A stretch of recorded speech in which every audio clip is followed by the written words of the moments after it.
Hi, this is Tim of the 1916 Company. Welcome and thanks for logging on. If you love this watch, email us, Team Mosso at the1916company.com. It's in the description below.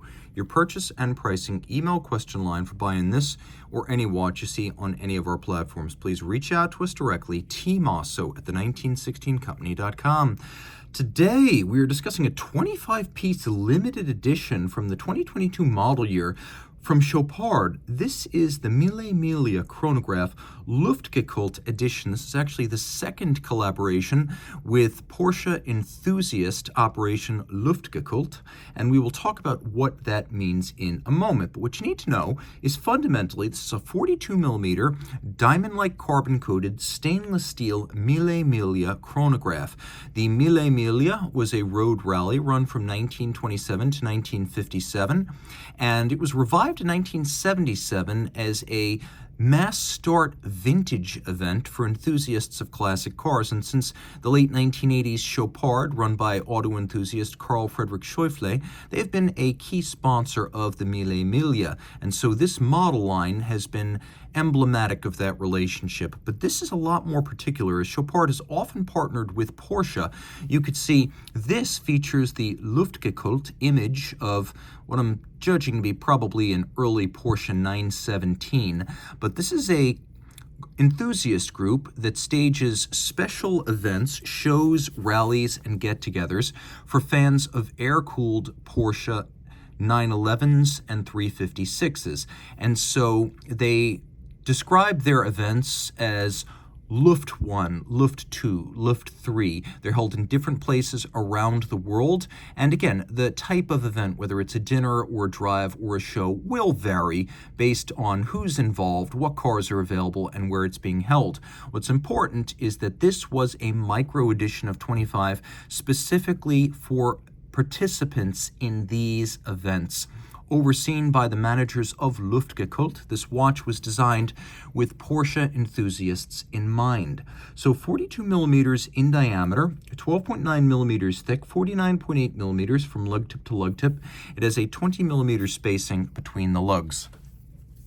Taking a quick look, you could see that this watch, which is actually the second Luftgekühlt collaboration with Chopard, it's large. I would actually say you should probably have a wrist my size or larger, because with a lug-to-lug span of almost 50 millimeters, though it's a 42, it wears a little bit larger than that, more like a 43 or a 44. It is not thick, though. 12.9 with a domed bezel and a stepped case flank. It will slide underneath the cuff, and it's important to note that the first Luftgekühlt collaboration with Chopard was actually a 39, so don't confuse the two of them. They're very different in size. This watch down the barrel, you can see the lugs are out to the edge of my wrist, but not beyond. I would wear this well. I just think you need a wrist my size or larger to get the most of it. Perforated leather, much like you'll find on the upholstery of vintage Porsches or also vintage driving gloves and apparel. It's leather calfskin on the top, but it is the Mille Miglia's signature automotive tread pattern on the bottom. Taking a quick look, you can see that the buckle, which is Chopard branded, is also blackened stainless steel. But take a quick look here and you can see what sets this apart is that it's all media blast, so there's no directional grain here. The lugs are quite dramatically broken out from the case band. There's no brushing, there's no polishing. It's a matte, subdued look. There's an instepped bezel. You can see that the case band actually juts out quite a bit. This reduces the visual mass of the watch because you have a step in from the case band rather than a conventional, fully rounded slope where one curve blends into another. We also have a little bit of a soft bevel on the edge of the lugs. We have a vintage automotive steering wheel right here. It's the drilled out tri-spoke rather than the vintage banjo style. This is a screw down crown. So with a 50-meter water resistance rating and a screw down crown, provided it's on a water resistant strap, this is safe for surface swimming. The hands at center, take a good look. You can see they're a matte finish that's anti-glare, and then the dial itself is also designed to be primarily anti-glare. We'll remove some of the fingerprints from this dial so you can get a better look at it. You can see it as a very subtle circular satination, almost like the engine turning on a vintage car. Radially arrayed Arabic numerals. We have a tachymeter scale outboard, which can be used in conjunction with the Porsche-inspired orange seconds hand to gauge the speed of an object, such as a Porsche car, over a kilometer.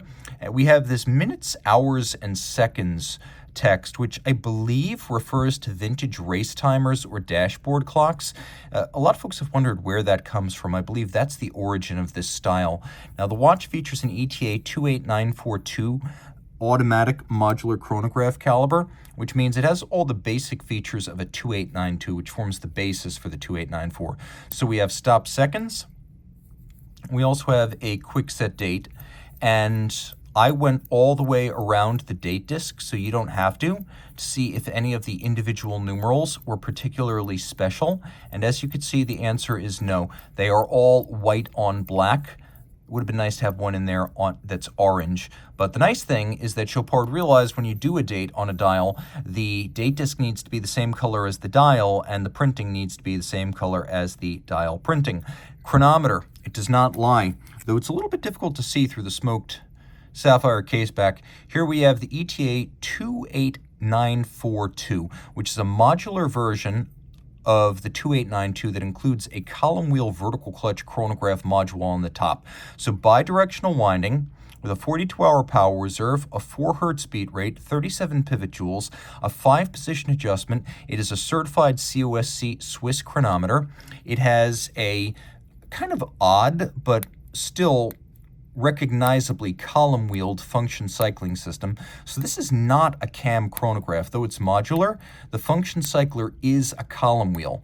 And it actually features several vertical clutches, but all the same, the defining feature of a vertical clutch is that the chronograph system will start with zero extraneous movement or play, and so you have none of that here. This is a lot of fun for the Porsche enthusiast in your life, which may even be you. So if you want something super rare with only 25 made, you're unlikely to see one of these outside of a Luftgekühlt event. Reach out to Team Mosso at the 1916company.com for purchase and pricing details.